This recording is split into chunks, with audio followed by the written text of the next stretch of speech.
Why was '84 so good for you?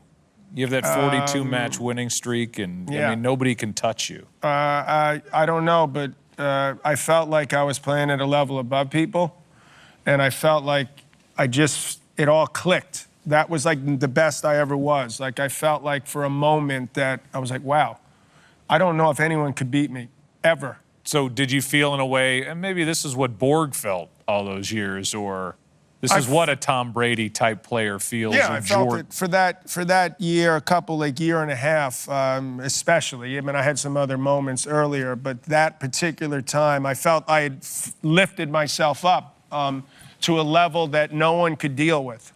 You never won the French Open. No. And you meet Lendl in the finals. You were up 2 sets. I'm sure you can taste victory there. What happened? Why did it fall That would be called, in sports terms, choking. It was extremely hot. I started to get irritable for no good reason, but I still had him by the you-know-what. And I started tightening up, and then I lost the 3rd set, which I probably should have won that anyway. And then I got up in the 4th set. I was up a break, so I was 5 points away from winning it. And it's just put this guy away. But then I managed to somehow snatch defeat from the jaws of victory. You called that your most disappointing That's by far the most disappointing loss in my career, because I actually believed that I could play on that surface. And as a kid growing up, I knew how to play on it. And it wasn't that big a tournament when I first started playing on the Pro Tour. But now everything's magnified with the Grand Slams. They've become bigger. The other tournaments are sort of also rans. But I wasn't taking it that seriously until I realized if you want to be the great of the greats, the greatest, you got to win that. And so the fact that I didn't win it has unfortunately made me, well, fortunately, it's made me more humble. Unfortunately, it's my ranking in terms of all-time greats is dropping. It's going the wrong direction.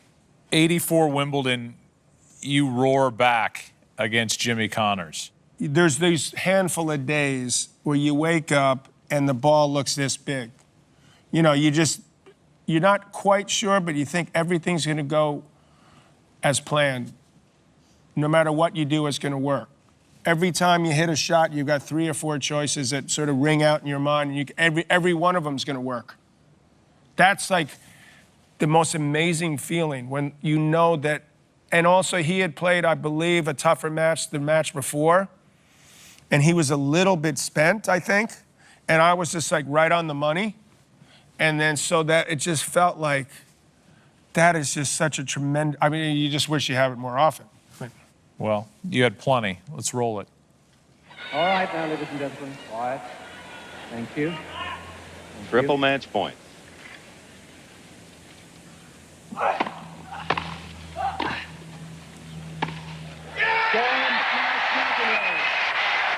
A tennis genius on this hot England afternoon. 6-1, 6-1, 6-2. The champion is John McEnroe. 6-1, 6-1. Number 3. How good was that moment at center court?